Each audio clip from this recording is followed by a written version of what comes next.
Thank you. Well, greetings to all of you.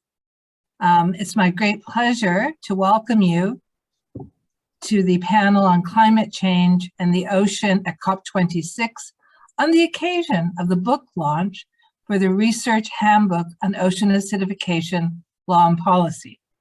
I can introduce myself. I'm Niloufar Oral, Director of the Center for International Law at the National University of Singapore, and also a member of the International Law Commission, as well as one of the co-editors. I will be moderating this panel, or we can also call it a roundtable. First, I would like to thank the Permanent Mission of the Republic of Turkey to the United Nations for sponsoring this event, together with the Marine and Environmental Law Institute, Schulich School of Law, Dalhousie University in Canada, the University of Sydney Law School in Australia, and also my own center at the National University of Singapore. The panelists today include the 3 co-editors of the book and also one of our contributors, David van der Swag, Professor of Law and Canada Research Tier in Ocean Law and Governance, Tim Stevens, Professor of International Law and Fellow of the Australian Academy of Law, Clement Yao-Mulala, who is Legal Advisor of the Permanent Mission of the Federated States of Micronesia to the United Nations. Now, the publication of our book fortuitously came at the same time as the COP26 that is currently ongoing, and Clement is actually joining us from Glasgow. So we thought it a perfect opportunity to discuss both ocean and climate issues with a specific focus on ocean acidification and launch our book. I take also this opportunity to thank all our contributors for their insightful chapters on different aspects of ocean acidification, but because of the lack of time and space, and with some 25 contributors, it was not possible to have them join the panel. But if they're with us today, we welcome their comments. And also we thank Edward Alger for their support for this book, which really is the first of its kind to tackle the law and policy issues of ocean acidification from different aspects. So the way the format will be, we will have some questions. I will begin by asking each panelist a question, and then followed by a second round of questions, and then we will open the floor to questions and comments from the audience. So let me start, David, with you. David, very simply, why should anyone read this book? Well, I think everyone's probably pretty tired and feeling deluged with too many articles, reports, blogs, books on climate change, particularly in the flurry of COP26. But as I thought about it, I think there are really 3 main reasons why this book should be a must read. Please go out and get it if you haven't received it already. First is the book, through a summary scientific chapter, gives us a wake-up call. I call it a scientific wake-up call. And again, just the facts that the ocean absorbs about 25% of our carbon dioxide emissions. Each hour, about 1 million tons of CO2 goes into the oceans. And the CO2, of course, mixes with seawater to form carbonic acid, other chemicals. And that then leads to lower pH, sour oceans. And over the past 200 years, our oceans become about 30% more acidic. And projections are, in one of the chapters, again, of our book, that by the end of this century, maybe look at 120% increase of ocean acidity if we don't clean up or act very quickly in terms of carbon emissions. The book chapter notes many uncertainties, and I won't go into all of those, but just note the major crises facing our oceans. I mean, the impacts that are being already identified, of inability of many shelled organisms to form their shells, all the way from oysters, mussels, clams, urchins, up to lobsters and krill. The whole decline in some fish populations, losses or decreases in coral reef growth, financial losses in aquaculture, millions of dollars lost off the west coast of the United States already in the oyster industry because the larvae of the oysters can't develop properly. And I could go on with a long list. So that's one reason. The second reason why you should open this book is it provides a helpful navigational guide, As probably most people know, there's no comprehensive, simple, single agreement that addresses ocean acidification at the international level. Instead, we have a very fragmented array of global, regional, national law and policy approaches, challenges that we're facing.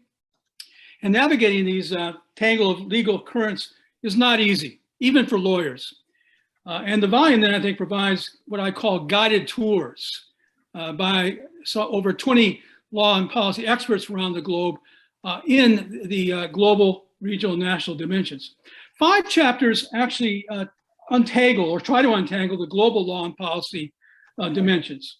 Those chapters walk readers through key ocean acidification aspects under the Paris Agreement, how it's been handled under the Paris Agreement, through the Law of the Sea Convention. Yes, yes. We don't have that. Oh, I think someone's microphone is on. Okay, go ahead, David. Yeah, so just to go back on the global chapters, we have chapters looking at the ocean acidity under the Paris Agreement, how it's being addressed through the Law of the Sea Convention, how it's being dealt with under marine multilateral environmental agreements like the Convention on Biological Diversity, under the auspices of the IMO, and deals with shipping emissions, and through international human rights instruments in a chapter that's been written by Nilofer and Halal Elver. 5 chapters summarize how ocean acidification is being addressed at the regional level. We have a chapter that looks at 16 regional seas programs and what they're doing or not doing to deal with ocean acidity. Another chapter deals with 14 regional fisheries management organizations and how they're managing fisheries in light of climate change and ocean acidification. And then we have 3 chapters at the regional level looking at specifically 3 very vulnerable regions to ocean acidity and climate change. The Arctic, the Antarctic, and then very importantly, the Pacific Island countries and territories. I think Clement will come back a little bit later to talk more about that. But again, very vulnerable, obviously with their coral reefs in particular, to the impacts of ocean acidification. The book concludes with 4 chapters looking at the national law and policy tangles. And we have chapters from Australia, Brazil, China, United States of America. We did not want to make an encyclopedia, so we had to stop with 4. We could have probably had another 14 that would have made it really useful, but we only went with 4. The final thing I'll just say, because we do want to leave some time for a discussion, is that the third angle of why you should grab this book off the shelf as soon as you can is that it provides spotlight, what I call spotlight benefits. It provides a couple of spotlights. One spotlight is on the lagging law and policy responses at all the levels, global, regional, and national. We are not doing well in addressing ocean acidification, and the book provides a lot of examples of that. I'll just give you a quick 2, if I could, in about a minute. Nilofer, I don't want to take much time. Sure, go ahead. 2 quick examples from the global level. First of all, the serious laggings under the Paris Agreement in dealing with ocean acidity. And Tim will come back to more of this a bit in a few minutes. Basically, there's scant attention to ocean acidification under the climate change regime. Overall, the fixation has been trying to keep under control our temperature rise around the globe as an average, not going above 2 degrees centigrade beyond pre-industrial levels, and trying to pursue efforts to get it down to 1.5, no higher than that above pre-industrial levels. We obviously are not on track to meet that target. We all know that. The latest UNEP GAPS report, so we're probably on track to reach around 2.7 degrees rise if we don't clean up our carbon emissions. And basically, there's been no consideration, discussion under the Paris Agreement about maybe a need for setting a target, a safe target for ocean acidification in the oceans. Why don't we have some aspirational goal where we don't want to go any further lowering that pH in the oceans? And my last point on the Paris Agreement is that basically, even if we hit the Paris Agreement's most ambitious target of 1.5 degrees centigrade, there's great uncertainty whether we'll save the world's coral reefs or not. It's not just climate change, it's climate change plus ocean acidification I would call it code red, red. And if you go at the IPCC, the Intergovernmental Panels on Climate Change's report from 2018 on the report on basically global warming of 1.5 degrees, it's an amazing warning there that coral reefs, for example, are projected to decline by a further 70 and 90% at 1.5 degrees. And unbelievably, basically with larger losses over 99% at 2 degrees. That is scary, that is shocking, and the word has to be given to everyone that we have to amp up the ambitions around the globe. The final spotlight is basically on charting future courses. What are the directions that we have to move forward at national, regional, national levels? What are the kind of ways ahead? And the book does a really good job of it, I think. And I won't go into detail. I'll leave that to the reading that people want to do later, hopefully. We don't want to give all away the secrets. And we'll have a few of those secrets coming out later in our discussion today. Thank you, Nilofer. Yeah, thank you so much, David. I think you said it right, code red, red. Ocean acidification really came on the scene relatively late, actually, and it's just recently getting attention, but the consequences are quite dire. So I think it's a great lead in to my next question for Tim. And Tim, you are one of the authors who really early on looked at the issue of ocean acidification in the existing climate change regime, UNFCCC, and also the law of the sea systems. So could you tell us about, what are the missing pieces? What needs to be done in this area? Thanks, Nilofer, and thanks, David. And can I just say it's been an absolute pleasure working with you on this book, along with wonderful contributors.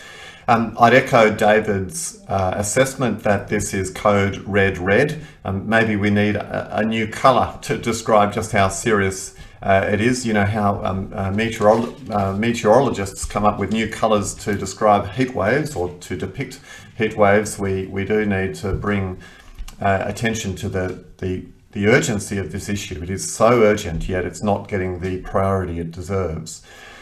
So ultimately, as we know, ocean acidification, like climate change, is a carbon budget problem, right? So we have to restrain CO2 emissions primarily, but also other greenhouse gases as well.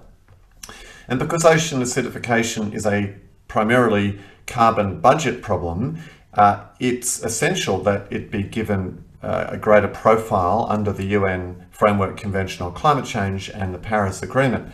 As David has intimated, we just haven't yet seen that.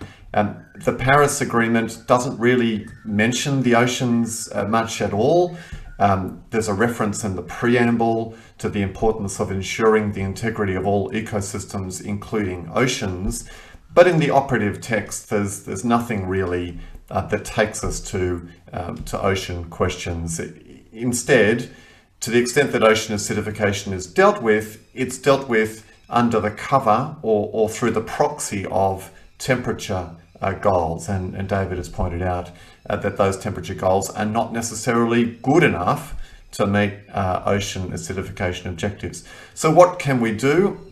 Under the Paris Agreement, Clement may well add something to this in his remarks. There is actually a lot that we can do because the Paris Agreement is an organic system.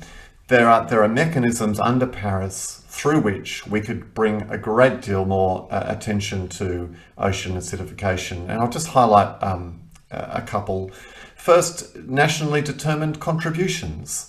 Governments could, in fact, I think governments should be encouraged to, when they submit NDCs, when they formulate their NDCs, to include in their NDCs reference to ocean acidification and how their emissions reduction commitments or targets will help to ensure that we stay within a safe ocean acidification boundary. Also, the global stocktake, the first of which will happen in 2023, there's no reason why, in addition to assessing the adequacy of action by reference to temperature goals, that we could not also assess the adequacy of ambition by reference to ocean acidification. So I think that that's two possibilities. Now, the second part of the question goes to what else we can do, beyond the UNFCCC, and there's a lot that can happen there as well. So even though the UNFCCC and the Paris Agreement is the main game for addressing ocean acidification, it's not the only forum. And really, I think that one of the central themes that comes out of the research handbook is that this is a challenge that needs to be addressed at all policy levels, national, regional, and global. One global area where we need more attention is in the law of the sea, as you've indicated, Oral. Here, let's just say something briefly about the role of the UN Convention on the Law of the Sea. So UNCLOS supplies the global framework, a global umbrella for protecting the world's oceans, and in many respects has been hugely successful in doing so. It's thanks to UNCLOS really that we've really advanced the work of the International Maritime Organization that's been very effective at controlling pollution from vessels and from other sources. However, when it comes to ocean acidification, we know, and indeed pollution from ground sources, the law of the sea has been somewhat less effective than it could be or should be. So that then raises some interesting issues for us. Can the law of the sea fill gaps that aren't currently being filled by Paris and the UNFCCC? And in short, my answer would be only partly. I don't see a strong role for UNCLOS on the mitigation side in terms of cutting emissions, at least yet. There's certainly some possibility, for instance, that the International Tribunal for the Law of the Sea might be invited to enter into this territory, say perhaps through an advisory opinion in relation to marine protection obligations and ocean acidification. But at this stage, not really on the mitigation side. However, there is a big role for the law of the sea when it comes to adaptation. And you're seeing some of this in the negotiations for the internationally legally binding instrument to protect biodiversity beyond national jurisdiction, where ocean acidification has been mentioned. So that in a nutshell would be my assessment. Yeah, thanks so much, Tim, for that. And so now what I'd like to do is turn to Clement, who is joining us from Glasgow. And I guess there's lots of events going on oceans, perhaps on ocean acidification as well. But what I'd like for you to do is focus on the regional perspective, because that's one aspect of our book, and specifically from the Pacific region. What are the impacts of ocean acidification in the Pacific region? Well, thank you very much, Dr. Oral, and greetings to all participants. First of all, I apologize for all the noise behind me. Like Dr. Oral said, I am in Glasgow at the COP. This is really the only place I could find a seat to sit down underneath a staircase behind me. Seats are at a premium at this COP, but I hope I am audible enough for you to understand. I'm also speaking through a mask because we're supposed to be masked indoors. Anyway, I really appreciated the opportunity to contribute to this very important book, assessing a particular topic that perhaps has not received the necessary attention, at least in terms of international law and policy. So thank you very much to the co-editors for inviting me to contribute at least a Pacific perspective. My chapter, and I'm going to post in the chat, the names of the 22 Pacific Island countries and territories that I tried to cover in my particular chapter. So basically the 14 Pacific SIDS, Pacific Small Island Developing States, as well as 8 other countries, territories, and similar entities that also exist in the Pacific and that regularly interact with the Pacific SIDS in, for example, the Pacific Islands Forum.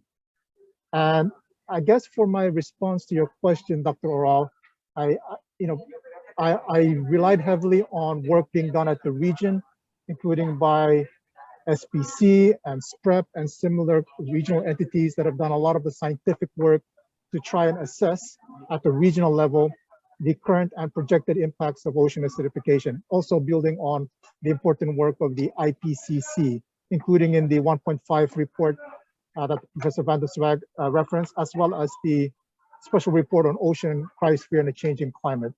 So just some statistics for people to be aware of.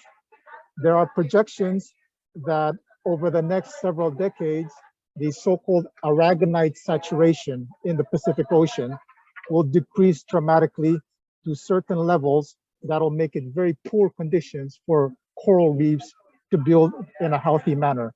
And there are projections that over the next few decades, that saturation level will be dangerously low.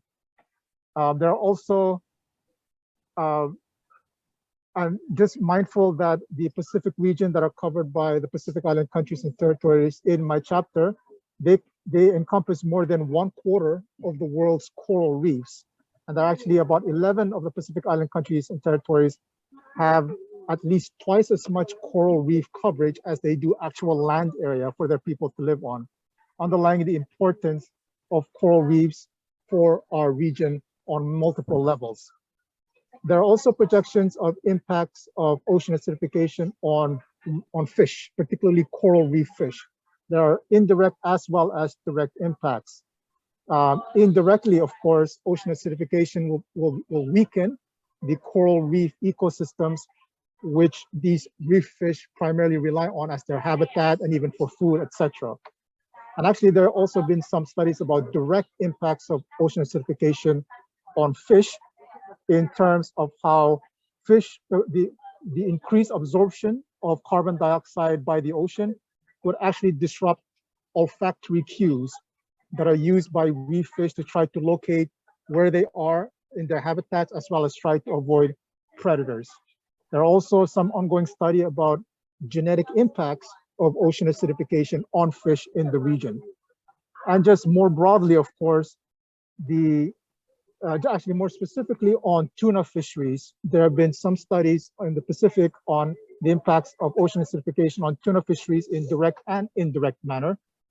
Indirectly, ocean acidification will, of course, affect the food systems that tuna fish will rely on, including the phytoplankton and zooplankton that need a certain balance in the ocean to create their exoskeletons in order to survive. And of course, if they cannot create their exoskeletons, they won't exist.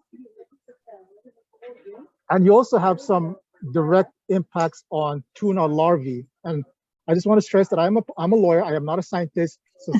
So if there are any scientists who want to correct me, please correct me. But there have been some studies about potential lower rates of tuna egg production as a result of ocean acidification.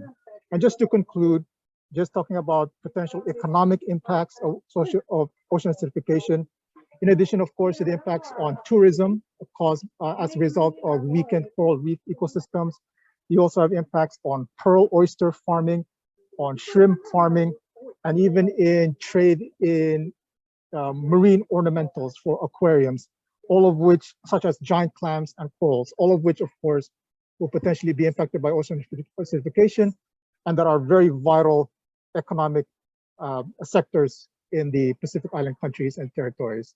So just a brief overview of the potential impacts there. Thank you. Yeah, thank you so much, Clement. And may I also say that I think we really appreciate your joining us under the circumstances from Glasgow, but we could hear you very clearly. And so I'm going to, I won't ask myself a question, but what I'm going to do is touch upon another issue, and that was the chapter that I co-authored with my dear colleague, Professor Hilal Elver. And again, looking at ocean acidification, which, just to put this in context, from recorded history, this is unprecedented, this change in the ocean pH level, acidification, and it is directly attributable to our greenhouse gas emissions, but in this case, carbon dioxide. So we talk about the anthropogenic era. This is exactly one example of how human activities have changed the natural environment, and in this case, the ocean. And as Clement has described, it's having direct and indirect impacts on marine life, which is very critical at so many different levels. And what I'm going to look at it is really from the human rights perspective, because again, we tend to look at ocean issues, including ocean acidification, from either the law of the sea perspective, or in this case, also the UNFCCC climate change regime perspective. But increasingly, there has been more attention given to linking climate change and human rights. So I have to thank Professor Hilal Elvar, who herself was the UN Special Rapporteur on the right to food between 2014 and 2020. And really, she gets full credit on the parts of our joint chapter on this very important issue. And it's a perspective that we really don't necessarily have, and yet so critical. So I think this chapter also shows the importance of bridging the silos that we have constructed in international law between different fields: law of the sea, climate change, biodiversity, and human rights. Without question, the ocean is absolutely vital to our livelihoods in so many ways, from communications, employment, nourishment, income. But we see that overall, in the context of climate change, the ocean has not really been given full space, rather limited. However, it's encouraging to see that human rights is an area where at least climate change is being integrated. And just to go back to 2014, on Human Rights Day, all of the 78 special rapporteurs of Human Rights Council, they actually issued a joint statement calling for states to incorporate their existing obligations under the human rights framework into the climate change negotiations. And we know very recently, the UN Human Rights Council recognized the human right to a clean, healthy, and sustainable environment. Is that something? Oh, all right. And also decision was adopted to appoint a special rapporteur on human rights in the context of climate change. The question we have is, where does the ocean figure in this? And specifically, our chapter looks at ocean acidification. So the ocean is really a major food source for some 7.7 billion people on Earth. And this figure is expected to grow to 10 billion by 2050. We cannot underestimate the current and potential adverse impacts of ocean acidification on the economies, livelihood, and food security of millions of people around the world.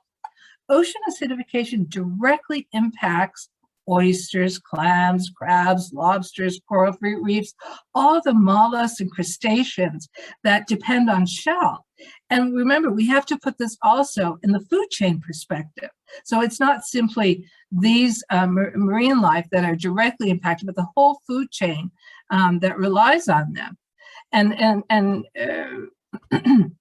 Clement highlighted rightly coral reefs.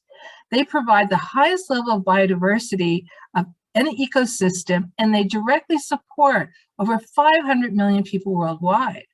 But with the impacts of ocean acidification, recent studies show that in addition to tropical coral reefs, mollusks, and bivalves, acidification will also impact fisheries and seafood production. This has far-reaching consequences for the global food supply, especially for developing countries. Indeed, marine bivalves shellfish provide an important and economical protein source for human consumption. And in fact, for over 1 billion people of the poorest, they're a primary protein source. And we already talked about the impact of fisheries from ocean acidification, but also ocean warming. And we have a chapter by Professor Rosemary Rafus, who has discussed in greater detail ocean acidification and fisheries. So in terms of the right to food, elimination of poverty, human rights, it is very likely that ocean acidification will disrupt the food web. And this could have enormous impacts on the food supply and accessibility, and the elimination of hunger and malnutrition for millions of people around the world. Already, some 821 million people suffer from hunger. So we cannot really afford to lose the vital resources and nourishment that the ocean provides. Indeed, as David mentioned, even developed countries are suffering from ocean acidification. And this will be, I know they're trying to take some measures, and that is to some degree addressed in our chapters in the book. So ocean acidification will have a right impact on the right to food, as well as other areas of human rights, such as for women, under the 1979 Convention on the Elimination of All Forms of Discrimination Against Women. Many people don't realize that there are many fisher women whose livelihoods depend upon the ocean, children as well, indigenous peoples, small-scale fisheries. All of these will be impacted. So the existing legal framework for the protection of the ocean and its resources is complex, numerous instruments at the different levels, but there is no global or regional instrument that directly addresses climate change in the ocean, and specifically ocean acidification. So similarly, international human rights principles are only recently, somewhat sporadically, including climate change. There's progress, but we need to see more progress. There's some progress we see in the Paris Agreement, which did forward some new ground in its preamble. It did make reference to human rights and other rights. It also recognized the fundamental priority of safeguarding food security and ending hunger, and the particular vulnerabilities of food production systems to the adverse impact of climate change. And the last point I want to draw is that when we go back to Article 2 of the UNFCCC, the convention concerning the ultimate objective of the climate regime, basically, which is for the stabilization of greenhouse gases, it directly links this to a time frame sufficient to allow ecosystems to adapt naturally to climate change, to ensure that food production is not threatened, and to enable economic development to proceed in a sustainable manner. This is critical, but are we looking at this? And ocean acidification clearly is a threat, and I'm not sure how we're going to adapt to it, but that's a subject matter for discussion.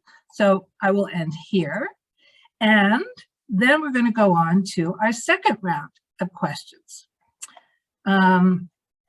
So I'm going to start this time with Clement in the reverse order.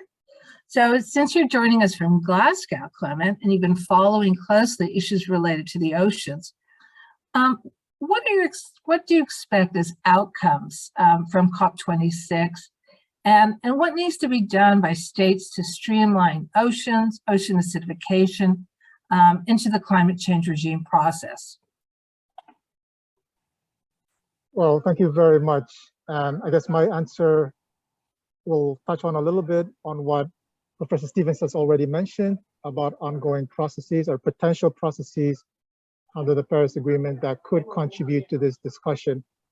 But just to, I guess, remind participants that the issue of directly addressing the ocean in the UNFCCC, particularly under the Paris Agreement, was really a major initiative of a number of Pacific states, Pacific small island developing states, starting with Fiji in the context of the first UN conference, Ocean Conference on SDG 14 in 2017, in which they sort of set the groundwork for launching the Ocean Pathway Partnership in the UNFCCC process.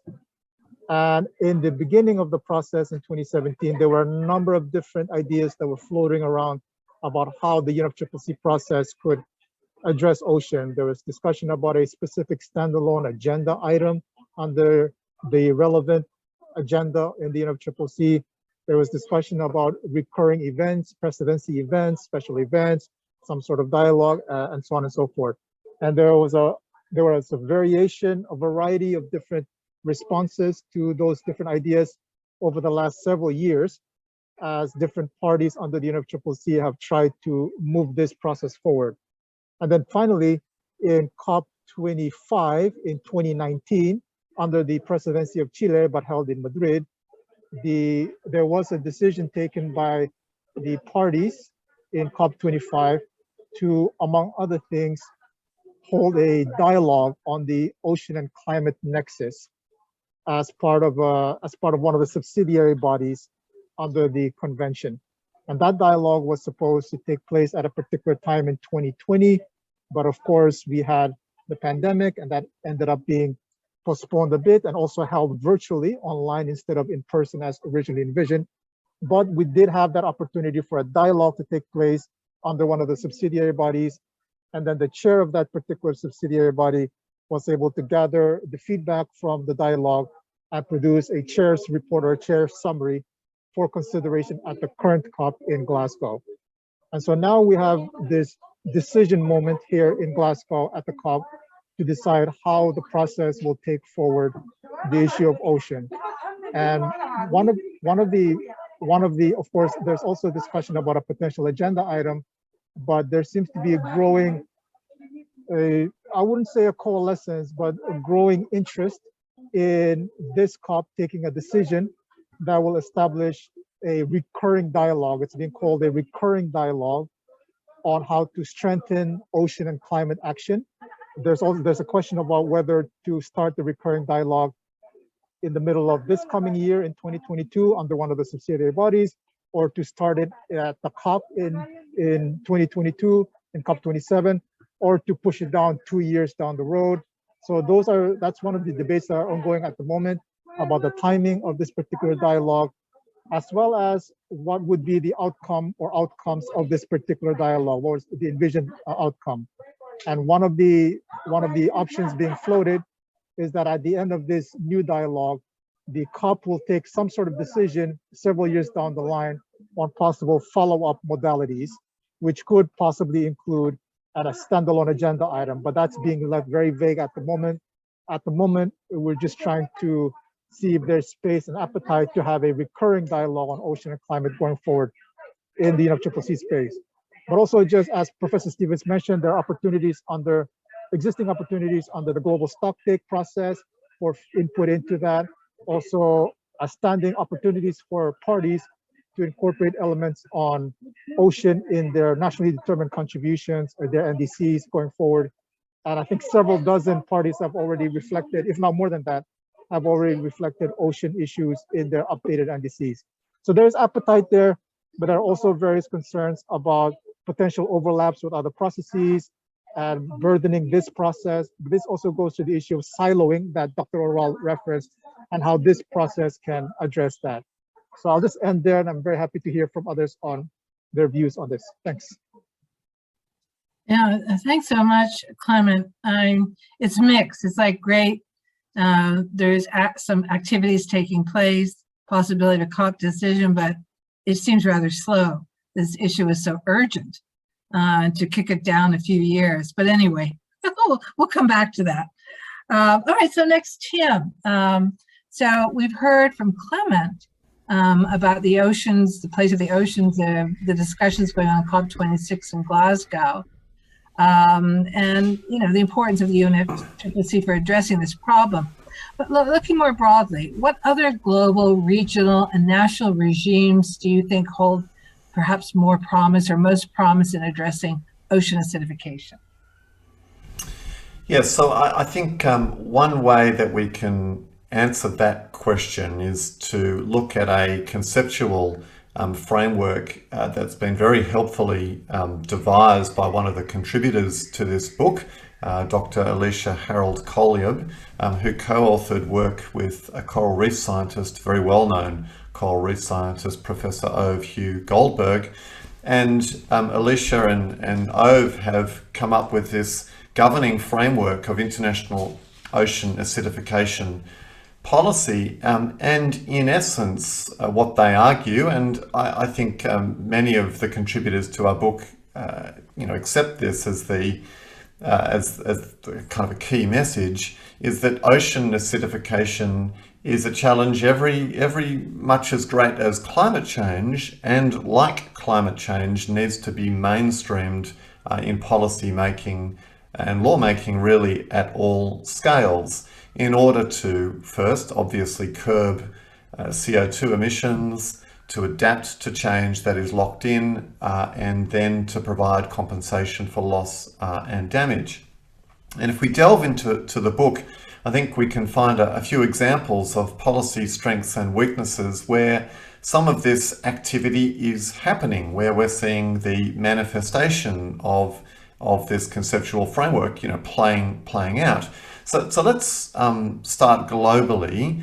So if we look at the chapter by Napon Popatanachai and Elizabeth Kirk, in their chapter on ocean acidification and multilateral environmental agreements, those authors make a number of really valuable suggestions for practical measures to improve the global response across multiple regimes. So for instance, they suggest that we hold multiple simultaneous special sessions of COPs, in a synchronized, simultaneous way, so that we can get, for instance, meetings between the CBD and the UNFCCC, or at least subsidiary bodies of those regimes, to address ocean acidification at the same time. And can I just link to something Clement said? So Clement has provided just a wonderful outline of what's happening and what has happened in the UNFCCC, and he highlighted the ocean dialogue and the chair's summary. That's such a valuable document. Wouldn't it be great actually to have this recurring dialogue, every year ideally, or every couple of years, where we get at a high level, ideally really a ministerial level, addressing the linked climate and acidification problem. So that's at the global level. At a regional level, Rosemary Rayfuse and Kerry Tetzlaff, in their separate chapters on ocean acidification and regional seas and regional fisheries bodies, they provide really, I think, compelling arguments for improved regional level mechanisms, dramatically increasing the focus on the ocean acidification problem. And several things they emphasise. They highlight the need for improved monitoring and assessment, and they also argue for more developed policy responses, including more precautionary conservation measures. And Professor Oral, as you have noted, this is not just an environmental issue. I mean, the livelihoods of fishing communities, food security for millions of people reliant on fish protein is at risk. So these regional bodies really have to get it right and can do more. And just finally, can I then move down to the national level? There are lots of opportunities for improving national level responses to ocean acidification. And the example I want to give is one close to home from Australia, where I'm zooming in from. So Australia has really very strong frameworks, legal and policy frameworks for coastal and marine management generally. But to date, there's been very limited focus on ocean acidification.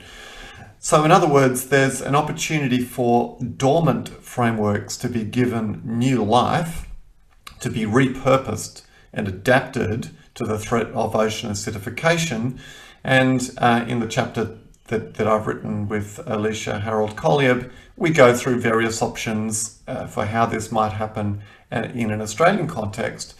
But the kind of starting point, or the overall argument we make, is that this really needs to begin with a comprehensive national ocean acidification vulnerability assessment.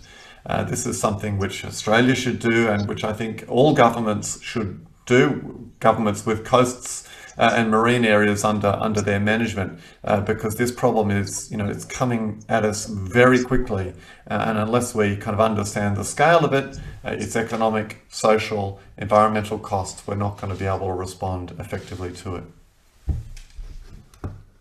Yeah, Thank you so much, Tim. That was really an excellent overview, and also giving a little bit of tidbits of the chapters we have, which are each truly very informative. And again, I think this is really the first book of this kind to look at the law and policy issues of ocean acidification. So David, let me follow up with a question to you. And again, looking at outside of the Paris Agreement and the climate change regime, so what are some key steps you think of to address ocean acidification outside the climate change regime? Yeah, thanks, Nilver. Very quickly, one of our chapters by Joanna Mossop actually addressed this question of biodiversity under the ongoing negotiations within the UN for a new legally binding agreement on biodiversity beyond national jurisdiction. So I think certainly one of the great priorities has to be conclude those negotiations with some very strong provisions on environmental impact assessment and marine protected areas on the high seas. I mean, what an opportunity. You know, we could have an instrument where you can actually designate and hopefully effectively manage MPAs in the high seas. And hopefully that agreement will have some language that would recognize the importance of these high seas MPAs as areas for resilience of ecosystems and marine species. So that chapter really highlighted that need to move forward.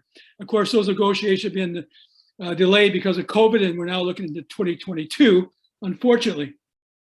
A second way forward, and this is a big one, is finalizing the ambitious marine biodiversity targets in the post-2020 biodiversity framework under the Convention on Biological Diversity. As most of you probably know, we have 21 targets now in draft form that have been developed. And again, because of COVID-15, the COP15, the Conference of the Parties 15 for CBD has been delayed until basically later into 2022, April 25 to 8 of May. But if you look at those targets, one of them is critical for dealing with ocean acidification. And it's that target of potentially protecting 30% of the seas of the world by 2030. You know, 30 by 2030, 30 by 30 kind of target is called. It's kind of launched by the UK really as a starting point. And it's really catching on a lot of attention, but we really have to go there, obviously, to deal with as an adaptation measure for ocean acidity amongst other threats to the oceans. The other thing very quickly I'd say way forward is the International Maritime Organization. They have an initial strategy for reducing greenhouse gases from ships, and they committed, you know, to basically try to reduce by half, at least 50% greenhouse gas emissions from ships from 2008 levels by 2050. Again, there's now discussions, what are we going to do in the longer term?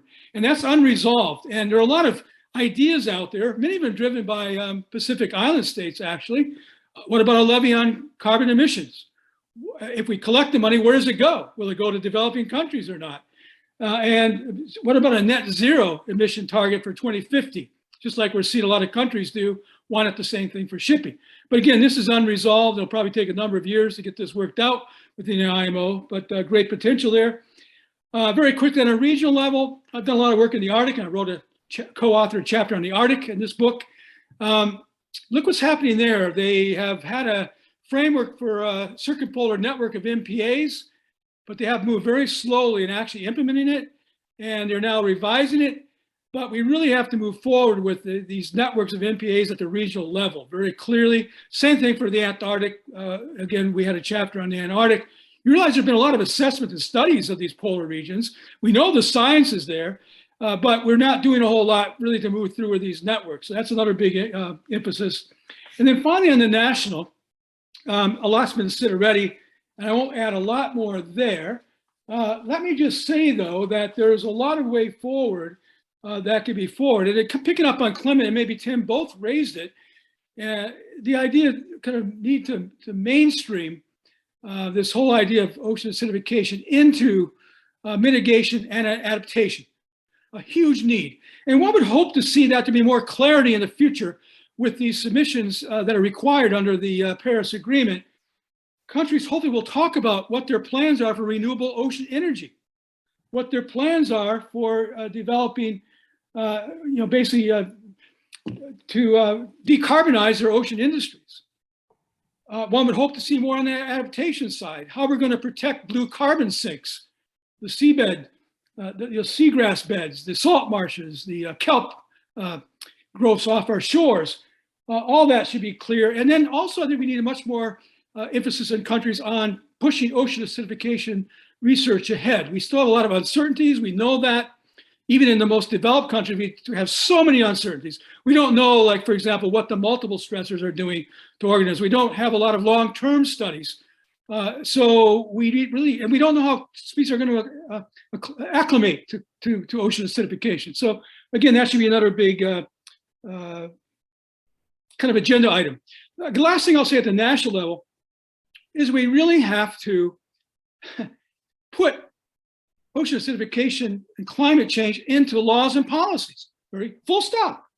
I mean, I'm shocked at how many laws around the world, whether it's fisheries laws, aquaculture laws, if you have them, basically your marine protected area legislation, your species at risk protection, almost none of these laws I've looked mention climate change or ocean acidification. So wake up. They should be required to be considered in all our decisions that we make at all levels, including environmental impact assessment legislation. And then I'll just finally say that the Paris Agreement calls for adaptation strategies, for example, or plans. And again, we have a long ways to go there. But again, hopefully these plans and strategies will very much consider ocean acidification and how we move forward into addressing those big issues. I'll stop there. Yeah, great. And I'm just going to say a few words just to finalize our part. And then, of course, we really want to welcome questions from the participants or continue the discussion amongst ourselves as well. But going back, I think the ways forward, and a little bit what Clement said and Tim as well, I'm focusing on this global stocktake. And while the dialogues are great, the side events are wonderful, we're raising awareness, but when are we going to mainstream these issues of the ocean into the process itself? And the global stocktake is so important. It's going to happen in 2023. I believe the process has already started. It's rather complicated, but it's also quite comprehensive, but I don't see the ocean in there. And basically the global stocktake is to, bring together information, both mitigation, adaptation, socioeconomic information, all to inform the progress that has been made, and then, of course, the future. But if we don't, at this point, include the ocean into that process, including ocean acidification, and I think, Clement, the message I'm getting is that, well, we'll put it down the road a few years. The oceans dialogues are great, but it's soft. It's not really a mainstreaming process. So I have a great deal of concern about that, is the international community really adequately giving due attention to the crises that is taking place in the ocean? And ocean acidification is the latest. It's the most recent, but the impacts will be devastating, actually. And it may be, we have to start now. A few years later is too late. And we need to have a collective vision of this. It can't be fragmented. But I agree. I mean, there has to be action taken, domestic legislation, absolutely. But I think Tim said we don't have a target, So anyway, I just wanted to add my just some thoughts on that, and my concern that the climate change machine, as it moves forward, I don't think it's adequately taking into account oceans, and it really needs to do that more. And that's just ocean acidification. We know there are other issues as well. So having said that, I think we've had a pretty robust discussion, and I know we have audience with us, and I do hope from the audience you can either flag yourself, raise a hand, reveal yourself through the video, or just put something in the chat. But we'd love to have some comments from you, some questions from you. And I guess the chat is the best place to put it. I see that Sarah said, well said, David. So you have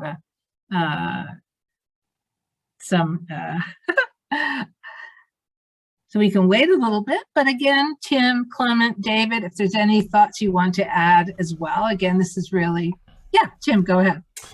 Yeah, thanks, Nilofer. So one point that that I think we need to make when it comes to ocean acidification is a note of caution around governments rushing to see the oceans as some kind of great savior for storing huge volumes of carbon produced from fossil fuel extraction. So when we talk about blue carbon, there's a lot of good things about blue carbon, right? If we can restore degraded ecosystems, if we can bring back mangroves and promote healthy and resilient ocean ecosystems, that is a good in and of itself. However, we are seeing some governments seeking to use blue carbon as a cop-out really for increasing fossil fuel emissions. There are some governments that are quite keen to create carbon bubbles so that they can purchase offsets, so that they'll purchase blue carbon offsets so as to enable them to continue pretty much business as usual. So I think we just have to be aware that or be at least approach some of these silver bullet type solutions with a bit of skepticism. We have to have the bigger picture in view in terms of ocean protection, and don't view it as some kind of way of getting out of these mitigation obligations, because ultimately it will only worsen ocean change, including ocean acidification. Yeah, good point, Tim. Because we know the ocean is seen as a sinking reservoir under the UNFCCC system. Clement. Yeah, no, thanks very much. And just to maybe follow up a little bit on that. So some of the feedback that I've heard in this COP as well as in previous UNFCCC meetings about concerns or challenges about the mainstreaming of ocean issues into the UNFCCC process. There have been concerns raised about how to, account, to go through the formal technical process of accounting for ocean-related mitigation and even adaptation measures taken under the different processes in the UNFCCC space. There have also been concerns raised about potential overlaps between the UNFCCC process and other ocean-related processes. Like we said, this is an ongoing debate about silos. And then also this point that Professor Stevens raised about blue carbon. And even among some small island developing states, they have raised some concerns about the potential misuse or abuse of the blue carbon approach and nature-based solutions, for example, to give an excuse to major emitters to not take drastic efforts to mitigate their emissions. And there is probably going to be a certain limit to the extent that the ocean, blue ecosystems can absorb a lot of this carbon. So all of those concerns are playing out on that side of the ledger, so to speak. But there's also a growing appreciation of the need to talk about the impacts on the ocean from anthropogenic greenhouse gas emissions and how to more routinely and systematically talk about the impacts on the ocean and then reflect that in the process. So those are just some of the things going on in the background right now. And there are competing interests, developed and developing countries, making this whole process so much fun, so much fun. I say that with a little bit of sarcasm. Thanks, Clement. I think the point you raised about accounting, and I know that you're right, but what action is being taken to formulate? I mean, this is where, of course, we have science having to come in. Accounting is a problem always, frankly. I don't think it's just the ocean is a late comer. So do you have any knowledge about that from maybe the SBSTA? Right. So, presumably, at least under the Paris Agreement, if we're going to focus on the Paris Agreement, they will have to follow certain rules in the Paris rulebook that pertain to transparency, etc., that would have to be followed in connection with ocean-related, especially mitigation efforts, how to account for using ocean for mitigation purposes. That's also related to the ongoing discussions on Article 6, which is a major hot button topic right now in the COP. how to create these sort of market mechanisms and non-market mechanisms that will very likely rely on the use of natural environments in developing countries, including the ocean. So tricky issues there. And honestly, those things are still being discussed at the moment. Yeah. Yeah, fair enough. I see there's a question from Sarah Seck. Is the current special rapporteur on the right to food studying this issue as far as we know? I don't know, Sarah, and I think I will ask Professor Hilal Elver on this. It's a good question, and we'll follow up on that.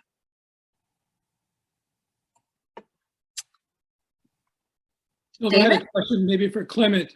There's been a lot of discussion about possible advisory opinions in the International Court of Justice and ITLOS, Tribunal Law of the Sea, and Vanuatu obviously has been one of the countries proposing along that line. Do you have any updates on that? I mean, where we're at? I mean, is that just a pipe dream, or is this something that may actually take place? Any comments or any insights on that? Well, I can only comment on what's publicly known. And what's publicly known is that Vanuatu has recently re-announced its intent to pursue an advisory opinion in the International Court of Justice through the UN General Assembly. So of course, the General Assembly has to vote on that. Can't just be Vanuatu.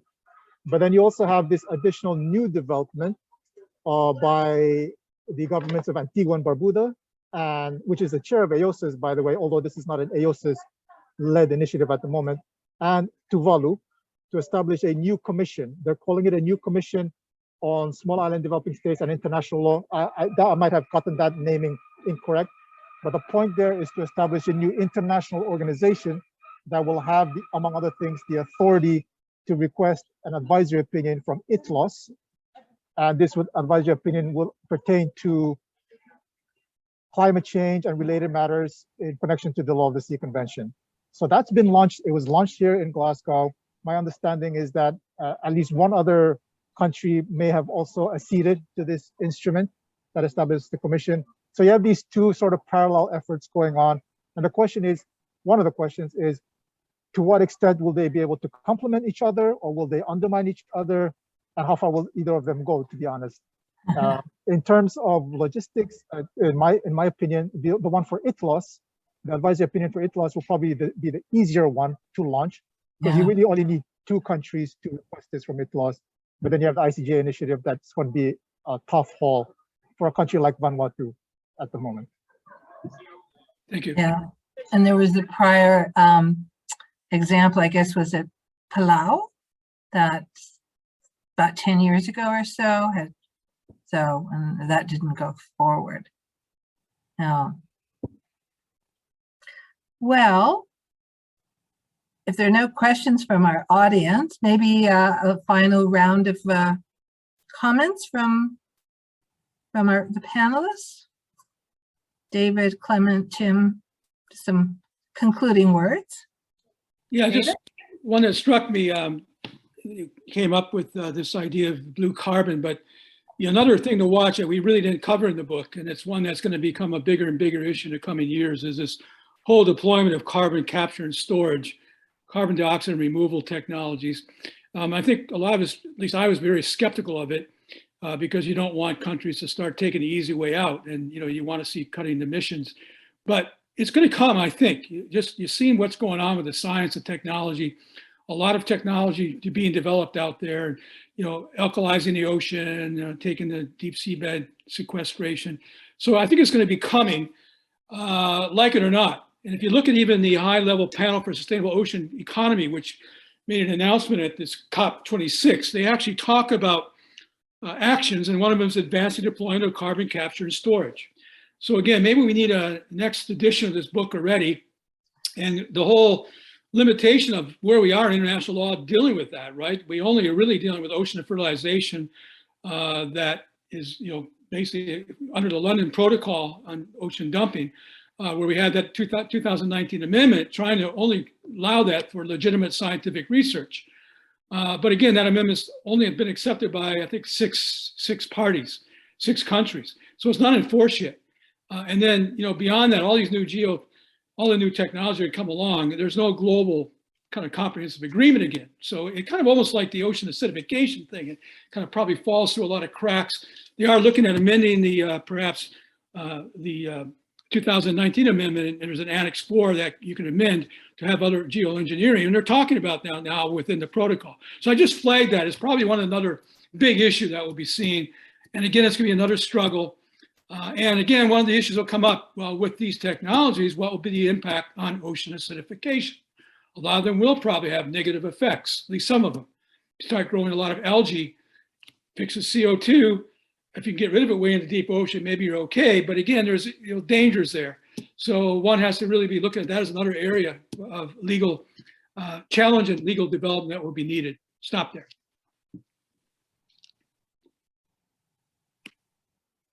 Clement? Yes, if I may, just some concluding thoughts from me. And actually just following up on Professor van der Zwag's comments on carbon capture and sequestration and the connections to the ocean. There was a recent report, a synthesis report put out by the Secretariat of the UNFCCC last week on their assessments of the NDCs that have been submitted so far, including updated NDCs. And according to this synthesis report, despite all these sort of loud public pronouncements and PR releases over the last couple of weeks by different governments about their so-called ambitions and targets, according to the report, with the current NDCs on the table, there will be an increase by 13% of emissions over the next coming period in the near term. So it's becoming more and more challenging to meet that 1.5 degree aspirational target in the Paris Agreement that small island developing states fought so hard to get into the Paris Agreement. And so what will have to happen in order to kind of bend or twist the curve back, especially if there might be some sort of overshoot of that target. And carbon capture and sequestration will most likely have to be a part of that. And when you talk about ocean fertilization and similar efforts, a lot of that will likely be targeted towards the waters of developing countries or adjacent to the waters of developing countries in the high seas adjacent to our waters. And that's going to bring up a whole bunch of issues under the law of the sea, including this BBNJ instrument that we're negotiating. So there are clear parallels and links between the ocean and the climate on a technical level, on an environmental level, on a legal level. And those who keep on insisting on siloing them are just not being serious. Touché. Tim?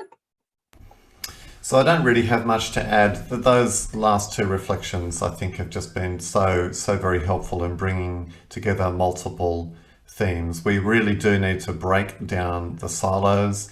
We do also need to look over the horizon to see where we next might go. And I think David has just given a hint as to, the next book. The ocean is a great store of carbon and the legal implications flowing from that. But perhaps the take-home message I'd like to leave people with is that, ocean acidification is every bit as serious a problem as climate change. The way that we're changing the oceans, the chemistry of the oceans through acidification and deoxygenation and other chemical changes is going to transform life on Earth. So we really need that at the forefront of the minds of policymakers and lawmakers if we're going to have any real chance of curbing the problem. And so I really do hope our handbook makes some contribution to that. I hope it does end up in the hands of lawmakers and policymakers and leads to some kind of positive change. Yeah, thank you. I can't add anything more to the excellent comments that you've made. And I agree, hopefully this book will promote some thinking, some awareness. I appreciate that we have participants who did attend today because ocean acidification is not as well known. It sounds very technical, and yet the consequences of it are dire, actually, very serious. And I hope that today we've been able to give just a flavor of that. And I agree that we've asked probably more questions than we certainly have answers to. And yes, that could be the next book. but we also have to keep a positive attitude and really encourage states at all levels. And we are technically at the UN, the United Nations, and there's a great deal more attention being given to the oceans. And we encourage that to continue, for states to pay attention to the oceans, particularly ocean acidification. And I thank everyone for their contribution to this. And of course, our contributors who could not be with us, but we're really grateful to the hard work that they gave to this book. And I guess I can just end it here and thank everyone. And Nilver, is it possible to slide up with the authors and yes, I at the very end? Yeah. And then while you're saying that, also special thanks to Susan Ralston, who is one of the helping editors with the book, and she's on the line. So thank you, Susan, as well. Absolutely. Hold on. There we go. Just a final sign off that we had 24 authors altogether, I think it was. So thank you. Yeah, thank you. Oh, here it is. Let me just do this. Yeah. Let me just, okay, yes. Here are all the contributors, and we thank them and we thank everyone. And of course, Edward Elgar and Sue Ralston as well. And so I wish everyone a good day. Clement, look forward to hearing more about what's happening in Glasgow. Tim, you were up at 5 a.m. Thank you so much from Sydney. David, always wonderful to see you. Thank you, everyone. And thanks again to the Turkish Mission. Thank you, Nilver, as well. Thank you. Bye-bye. Bye-bye. Bye. See you, everyone. Thank you.